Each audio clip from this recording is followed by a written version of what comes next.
apa sih yang bisa kita lakukan, kontribusi apa yang kita bisa berikan untuk lingkungan. Itu ya. Baik, bismillahirrahmanirrahim. Mudah-mudahan nanti anak-anak boleh ya, boleh sekali berdiskusi, bertanya, menjawab. Kita harus aktif nih biar kelasnya lebih hidup. Jangan jangan hanya misalnya mendengarkan saja. Nanti boleh untuk bertanya. Bismillah.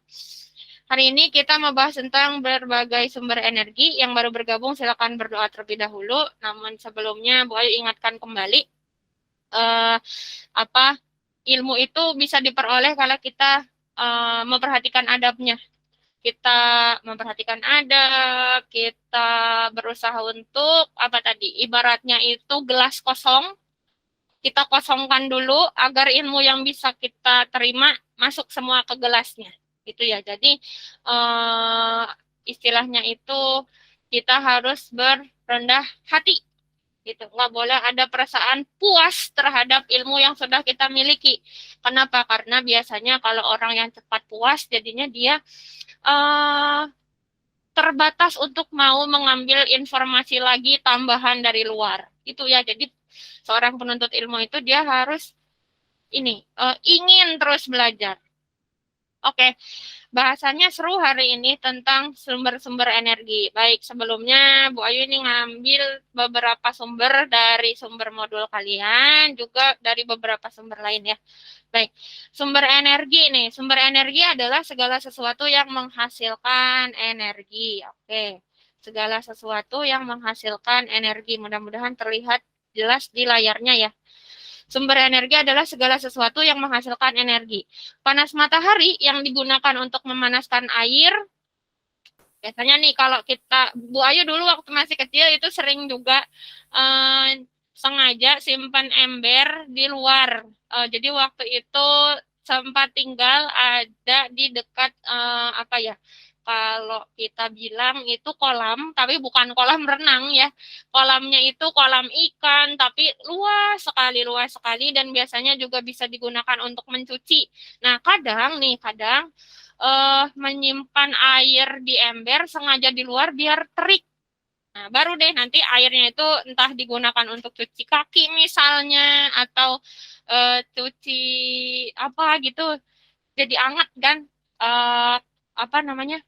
Jadinya tuh terasanya nggak terlalu dingin gitu. Waktu itu Bu Ayu tinggal di tempat yang suhunya cukup dingin ya, cukup dingin. Jadinya apa butuh untuk menghangatkan air. Nah, kadang airnya itu dipanaskan dengan cara langsung di bawah sinar matahari, misalnya hanya untuk cuci-cuci tangan gitu. Oke. Begitu juga spiritus ya. Spiritus yang digunakan sebagai bahan bakar adalah sumber energi. Listrik dan arang juga yang dibakar untuk memanaskan setrika. Dulu arang ya, masih ada setrika arang. Gak tahu nih, kalian kayaknya udah nggak pernah nyobain ya. Wah, waktu masih kecil masih menemukan ada setrikaan ini apa arang. Jadi diisinya itu sama arang ya. Dia bukan menggunakan listrik sebagai sumber energinya. Untuk memanaskan setrika nih ya. Oke. Kalau sekarang semuanya serba sumbernya dari listrik energinya. Energi memegang peranan yang sangat penting bagi kehidupan manusia. Semua aktivitas kehidupan manusia memerlukan energi. Coba perhatikan di sekitar kita. Ini sekarang di depan Bu Ayu juga ada lampu. Terus kipasnya nyala. Terus sekarang gunakan komputer. Harus dihubungkan dengan listrik. Kalau nggak dihubungkan dengan listrik, ada baterainya ya. Baterainya juga bertahannya pasti nggak lama terus-menerus. Pasti dia harus dihubungkan dengan listrik. Handphone. Semuanya listrik anak-anak. Oke, bahkan sekarang untuk makan pun, peralatan masak, banyak sekali yang sumber energinya dari listrik. Jadi semuanya itu sumber energi yang kita gunakan sehari-hari ya. Pada zaman prasejarah, sampai awal zaman sejarah, hanya kayu dan batu yang dapat digunakan sebagai sumber energi untuk keperluan hidup manusia. Gitu. Sampai saat ini bahan bakar minyak bumi dan gas digunakan untuk berbagai kehidupan, berbagai keperluan hidupnya manusia. Gitu. Kalau dulu apa banyak masih banyak orang yang menggunakan sumber energinya itu nggak harus dari listrik atau bahan bakar minyak, enggak. Mungkin beberapa dari kalian ada yang pernah tahu atau pernah menggunakan ini kompor, bukan kompor ya. Dia itu tungku masak jadi dari batu bata yang disusun gitu ya untuk memasak. Ada yang pernah ngalamin nggak? Kalau Bu Ayu pernah?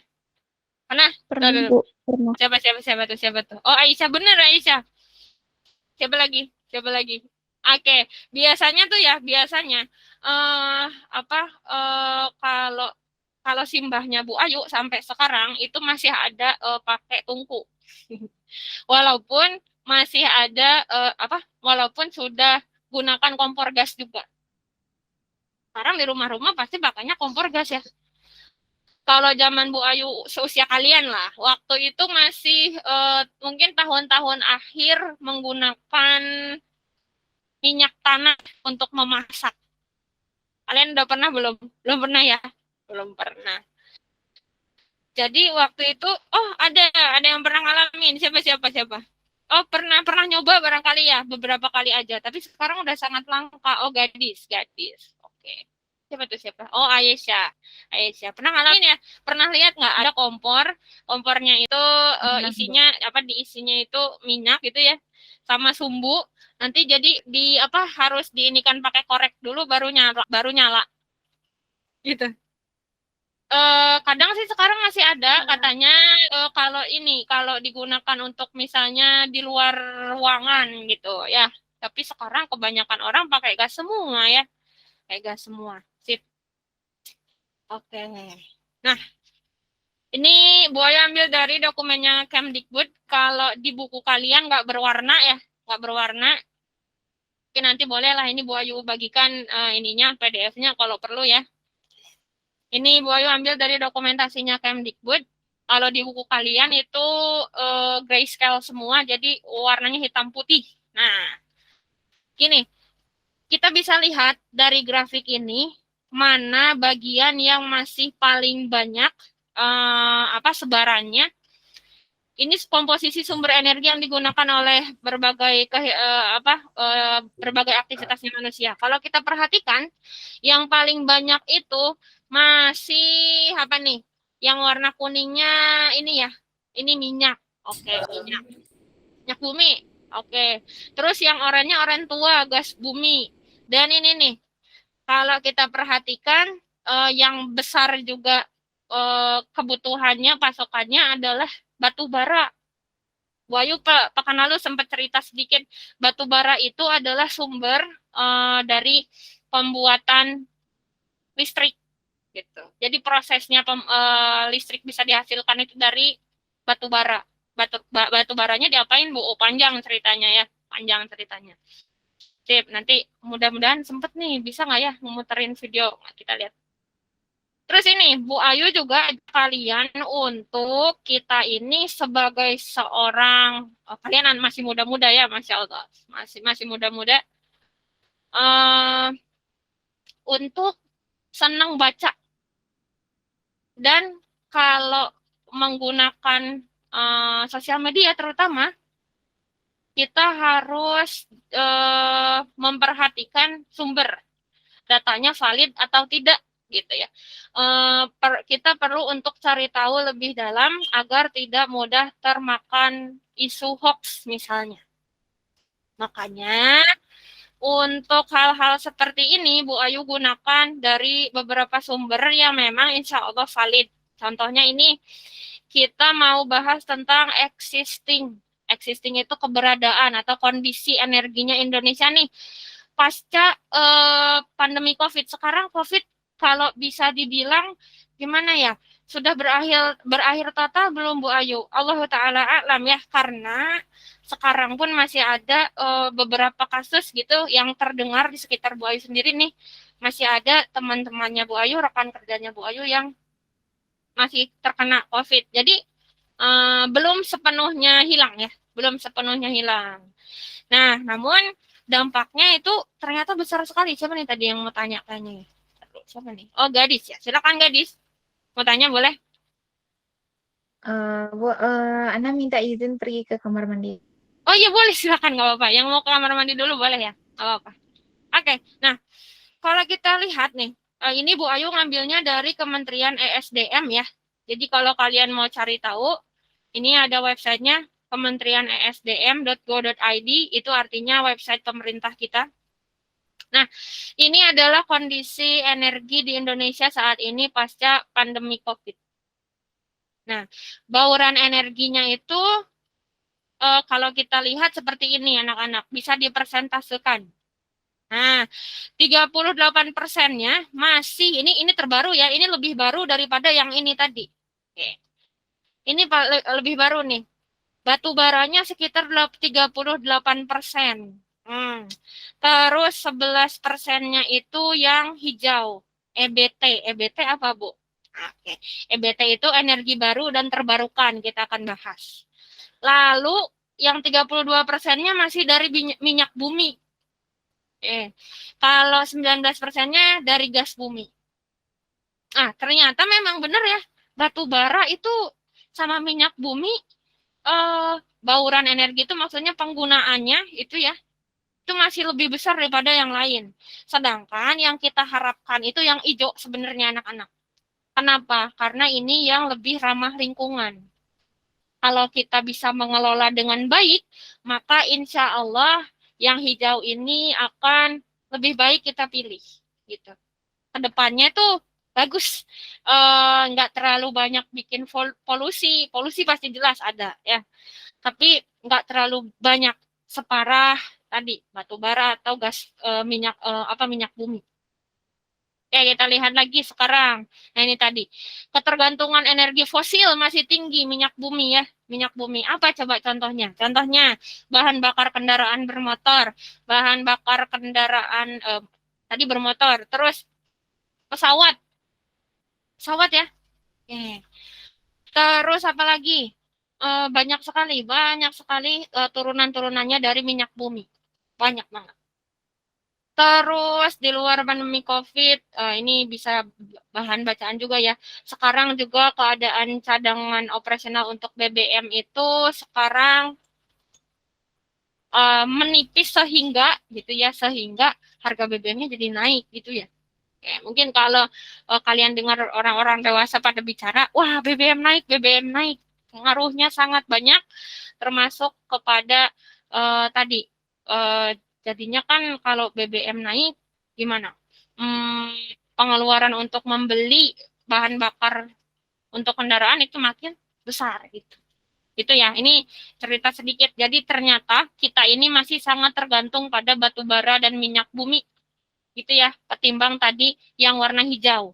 Harapannya sih yang warna hijau nih yang kita bisa bisa lebih tergantung. Nah, sekarang kita cerita lagi. Energi tak terbarukan itu yang kayak gimana Bu Ayu? Oke. Yang tidak terbarukan itu yang sekarang paling banyak kita masih gunakan. Misalnya minyak bumi, batu bara, gas alam, gitu ya. Manfaatnya buat di industri, pabrik-pabrik, menjalankan mesin, pasti menggunakan listrik, transportasi juga, gitu ya. Bahkan sekarang banyak kendaraan-kendaraan yang sudah mulai beralih ke listrik, gitu, listrik. Terus apa lagi? Oke, ini ada data juga katanya minyak bumi akan habis kurang lebih 30 tahun lagi, sedangkan gas alam akan habis sekitar 47 tahun lagi. Ini hanya prediksi, kita nggak bisa tahu pastinya seperti apa. Yang jelas ini perhitungan gitu ya, lewat perhitungan didapatkannya. Oke, nah ini. Yang pertama ya, kalau yang tak terbarukan itu apa? Yang tak terbarukan itu yang pertama adalah hasil tambang. Tadi Bu Ayu cerita minyak bumi, gas, batu bara. Gitu. Minyak bumi, gas, batu bara itu diperolehnya dari fosil. Fosil itu jasad atau sisa jasad makhluk hidup yang sudah bertumpuk berjuta-juta tahun yang lalu di bumi gitu, baik hewan, tumbuhan, eh, sudah terkubur jutaan tahun yang lalu. Nah, dia ini jadilah fosil. Nah, inilah yang dimanfaatkan oleh kita ya, oleh kita. Oke. Kalau misalnya dieksploitasi terus, Bu, digunakan terus-menerus, dikeruk terus ke dalam perut bumi, bagaimana keadaannya ke depannya kita ini? Iya, keadaannya lingkungan bisa semakin rusak anak-anak. Kalau kita lihat, ini salah satu lokasi penampungan minyak dan gas di Terminal Senipah, daerah Peciko. Blok Mahakam ya, Kalimantan. Ini di Kalimantan. Bu Ayu dapatnya ya, ini sumbernya tertera, silakan dilihat. Ini salah satu contoh kilang minyak di lepas laut ya. Jadi di laut di ininya, di apa namanya adanya. Biasanya kilang minyak itu di laut, di lepas laut. Jadi di pinggir pantai begitu. Oke. Ini salah satu contohnya. Dan bukan hanya satu ya kilang minyak itu. Di setiap negara dia nggak hanya satu punyanya gitu, termasuk Indonesia. Termasuk Indonesia. Terbayang berapa banyak polusi yang dihasilkannya untuk menghasilkan atau mengeruk minyak yang ada di dalam perut bumi gitu. Wah, banyak sekali anak-anak. Terus ini juga tambang batu bara ya. Bu Ayu sempat cerita, oke, tambang batu bara itu anak-anak, wah ini bukan hanya luasnya misalnya 1 atau 2 meter lahan gitu kecil, enggak. Bahkan sudah seperti bukit, sudah seperti apa ya istilahnya, seperti pegunungan sepertinya ya, saking luas tambang batu bara ini gitu. Dan sisa kerukannya ini kalau misalnya tidak di apa diuruk lagi, ditutup kembali gitu, bisa berbahaya untuk warga sekitar. Warga sekitar tempat tinggal mereka yang tinggalnya di dekat tambang batu bara seperti ini. Ini buat apa, Bu? Buat listrik ini. Dan untuk bikin listrik itu bukan butuh 1 atau 2 kilogram saja, enggak. Bertonton ya. Ber, wah, berapa ribu ton. Kalau nanti kalian penasaran, boleh dibaca kembali targetnya negara kita itu berapa sih banyaknya batu bara yang dibutuhkan untuk bisa mengalirkan listrik ke semua pelosok wilayah. Tapi kalau semuanya dari batu bara, gimana efeknya? Waduh, ke lingkungan lagi. Gitu. Sekarang kalau energi nuklir. Ini energi nuklir ya. Kalau energi nuklir itu yang dimanfaatkan adalah energi potensial yang ada di dalam partikel nukleus atom. Energi nuklir ini di Indonesia sudah ada atau belum, Bu? Sudah ada beberapa, kalau nggak salah sudah ada 3 ya tempatnya. Salah satunya itu kalau nggak salah di daerah Bandung, anak-anak. Tapi Bu Ayu belum nemu nih persisnya ya datanya. Jadi belum bisa memberikan data yang persisnya bagaimana gitu. Baru baca ada 3 kita. Tapi masih proses apa ya penelitian terus kalau pembangkit listrik tenaga nuklir. Nah ini salah satu contohnya. Ini kalau pembangkit listrik tenaga nuklir dia ini diupayakan jauh dari pemukiman penduduk. Jadi jangan terlalu dekat. Kenapa? Karena berbahaya ya, radiasinya bisa berbahaya. Radiasi nuklir itu berbahaya sekali. Oke, terus apa lagi Bu? Nah, ini nih yang seru untuk dibahas juga adalah sumber energi baru dan terbarukan atau EBT ya, EBT. Ini tuh apa sih Bu Ayu? Oke. Jadi kita tadi sudah tahu bahwa energi yang tak terbarukan itu dia nggak bisa diperbaharui.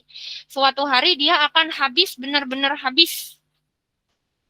Berarti kita harus berpikir gimana caranya agar kita masih bisa mendapatkan energi walaupun tadi apa sumber energi tak terbarukannya sudah habis atau berkurangnya banyak.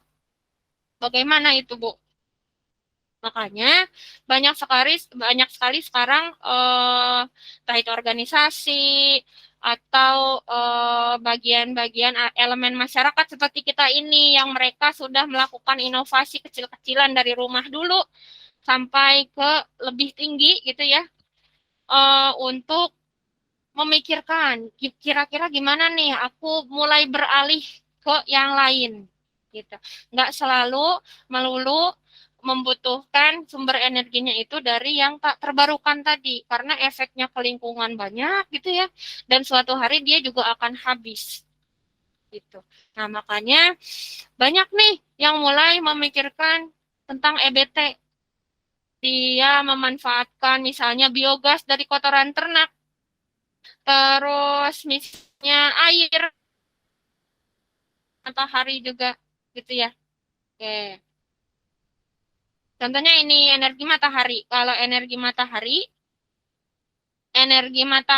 itu eh, energi surya atau energi matahari, dia bisa dimanfaatkannya banyak sekali.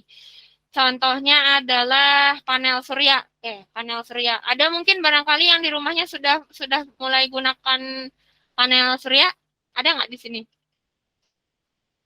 Ada? Oke. Belum ya? Belum. Sama. Bu Ayu juga belum. Ini gini ya anak-anak. Panel surya itu sebetulnya bagus banget ya.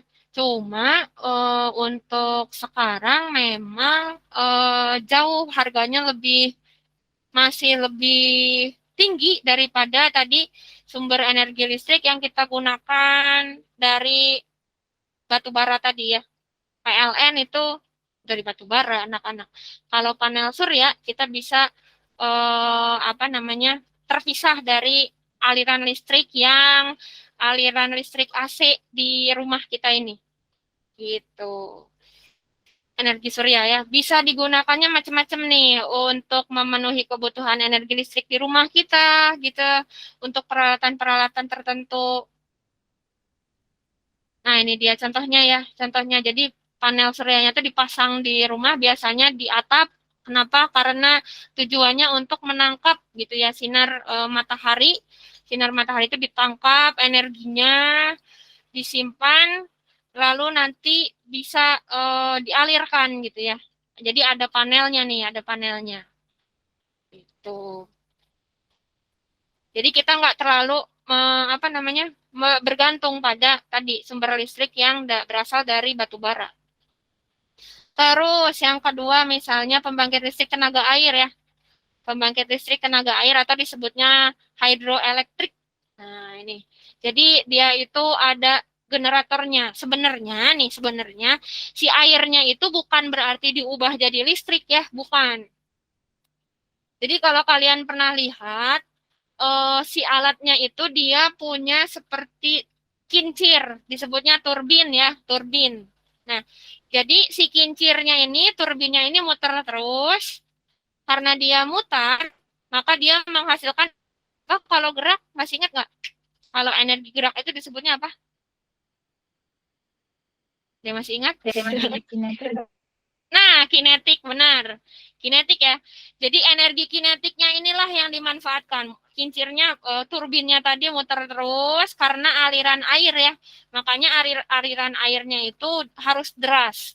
Biasanya dipasangnya itu di daerah air terjun atau sungai yang deras gitu. Nah, lalu setelah turbinnya muter, menghasilkan energi kinetik. Nah, energi kinetik inilah yang menghasilkan listrik gitu, energi listrik anak-anak. Baru deh energi listriknya dialirkan. Nah, di Indonesia sudah ada belum, Bu? Sudah ada. Contohnya ini Waduk Jatiluhur ya. Jatiluhur itu daerah Karawang, antara Karawang Bekasi.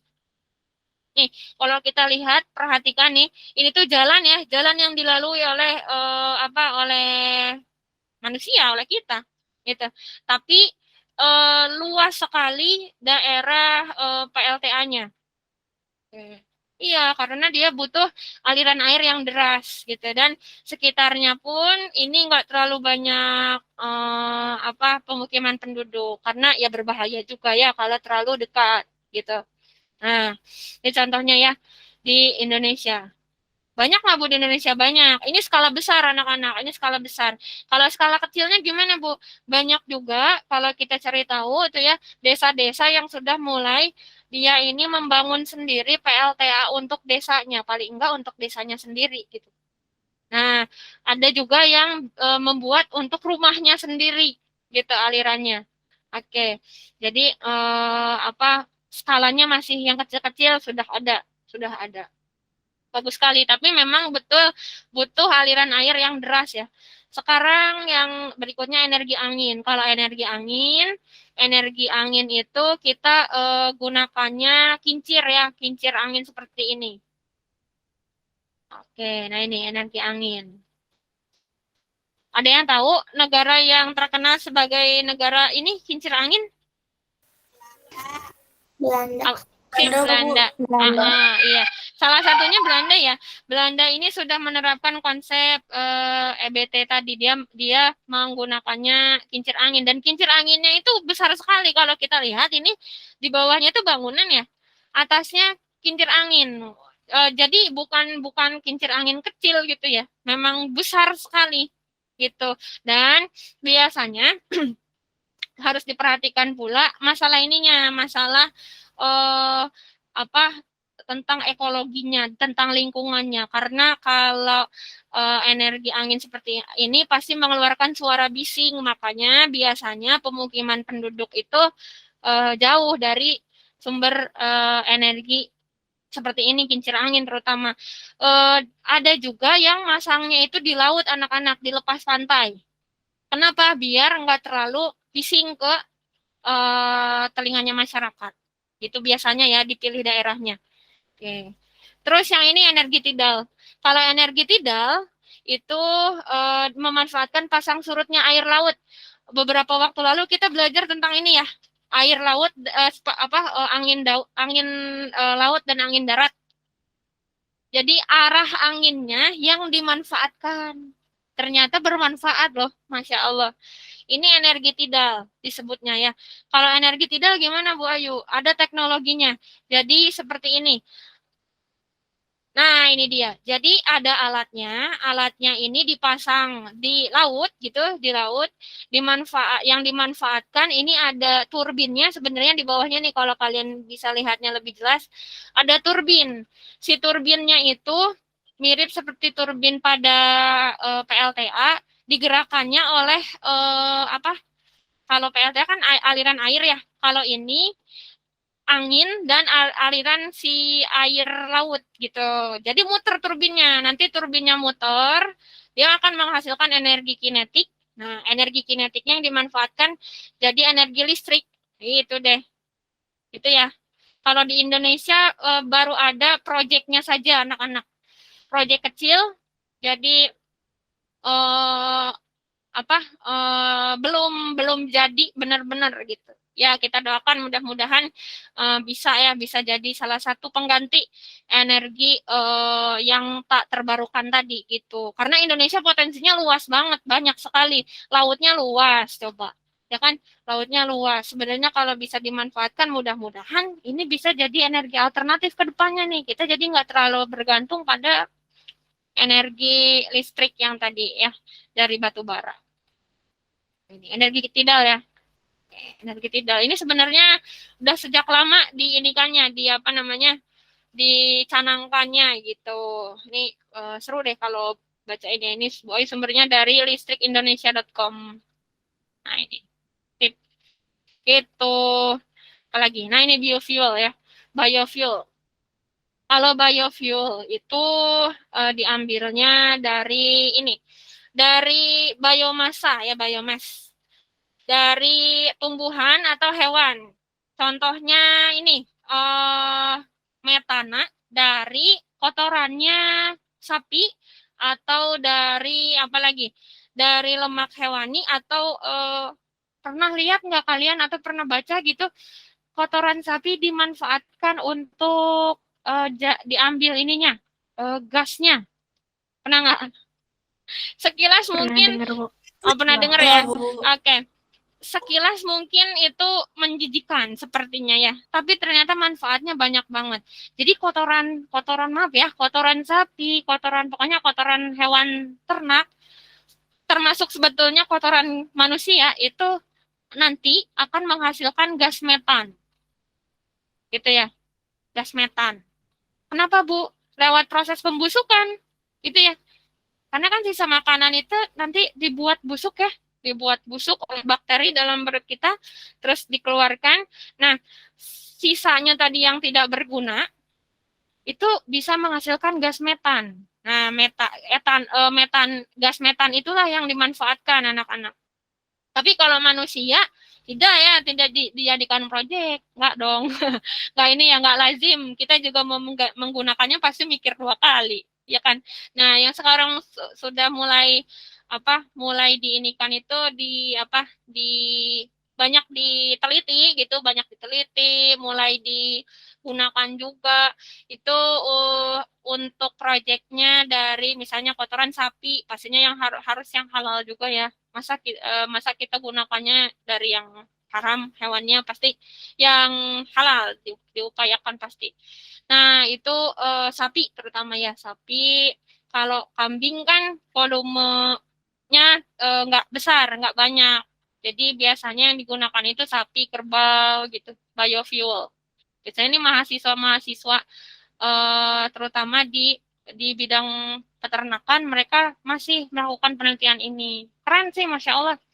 Itu manfaatnya banyak itu ya. Terus dari jagung dan tebu itu jagung dan tebu yang punya kadar gula tinggi itu juga ternyata bisa difermentasi jadi biofuel juga. Manfaatnya banyak. Minimalnya untuk peralatan rumah gitu ya. Walaupun belum skala besar, belum bisa menggantikan pasokan listrik dari batu bara, tapi dia bisa bermanfaat buat mengaliri rumah-rumah kita sendiri gitu. Itu keren. Ini ya. Terus sawit tadi betul, sawit juga termasuk. Nah ini bedanya apa nih Bu? Oke, nanti bolehlah ini kalau kalian penasaran pengen baca boleh ya. Nih ada bioetanol, biodiesel, biogas. Nah ini semuanya itu EBT semua ya, energi baru dan terbarukan. Gitu. Tekniknya apa? Tekniknya destilasi. Kita kan kemarin sempat belajar ya destilasi. Yang difermentasi itu umbi-umbian, jagung, itu bioetanol. Kalau biodiesel sumbernya dari minyak sawit, minyak kelapa. Gitu. Kalau biogas gimana, Bu? Biogas itu gas yang dihasilkan oleh aktivitas anaerob tadi ya, contohnya kotoran hewan. Ini kalau kalian baca nih di layarnya termasuk kotoran manusia dan hewan gitu ya. Cuma sekarang yang lebih ditekankan ya pada kotoran hewan gitu. Karena kalau kotoran manusia sepertinya aduh nggak lazim ya gitu ya. Gitu. Jadi bedanya itu biodiesel, bioetanol, biogas dan semuanya EBT semua ya, energi baru dan terbarukan gitu. Oke, Masya Allah sudah 10.16, Alhamdulillah. Lalu apa Bu kontribusi yang bisa kita berikan untuk lingkungan? Paling tidak anak-anak ketika kita belum bisa menghasilkan seperti tadi orang-orang yang sudah mulai menggunakan biodiesel atau membuat sendiri bahkan mereka untuk pasokan rumahnya sendiri, pasokan listrik, pasokan energi rumahnya sendiri. Kalau kita belum bisa, paling tidak kita mengurangi pemakaian energi yang berlebih gitu. Contohnya apa Bu Ayu? Contohnya. Bu, rumahku dekat, misalnya mau ke rumahnya siapa? Ke rumahnya saudara, dekat ya, dekat. Kalau dekat, kita upayakan ketika badan sehat misalnya ya, terutama gitu, fisiknya baik-baik saja, sedang sehat, lebih baik kita lakukan mengalihkan alat transportasi yang tadi menggunakan energinya listrik gitu. Emang apa Bu yang energi listrik? Aku kan pakainya motor atau mobil. Sama di dalamnya juga butuh listrik anak-anak ya. Butuh bahan bakar. Nah, lebih baik kita alihkan ke apa? Entah itu sepeda atau kalau masih dekat jaraknya jalan kaki. Gitu ya. Kenapa? Karena efeknya insya Allah dampaknya banyak. Pertama, dampak lingkungan. Kita bantu ngurangin polusi. Dampak lingkungan juga kita ngurangin penggunaan bahan bakar minyak atau bahan tadi listrik ya, bahan pembuat listrik kita kurangi. Terus buat kesehatan juga bagus ya, biar kita nggak mager terus. Jadi paling tidak kita gerak. Itu hal-hal kecil. Terus apa lagi?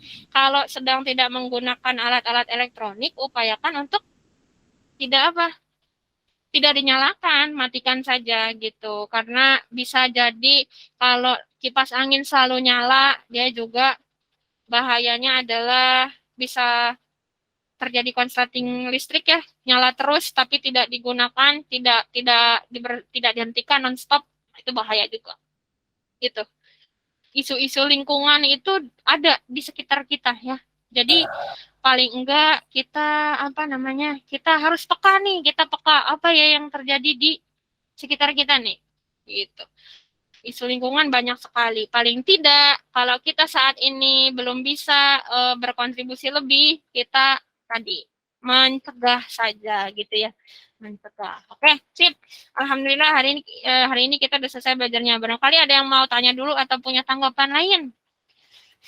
Jadi tadi Bu Ayu terus yang ngobrol ya, yang ngomong ya. Oke. Ada yang mau bicara dulu barangkali? Atau ada yang mau tanya?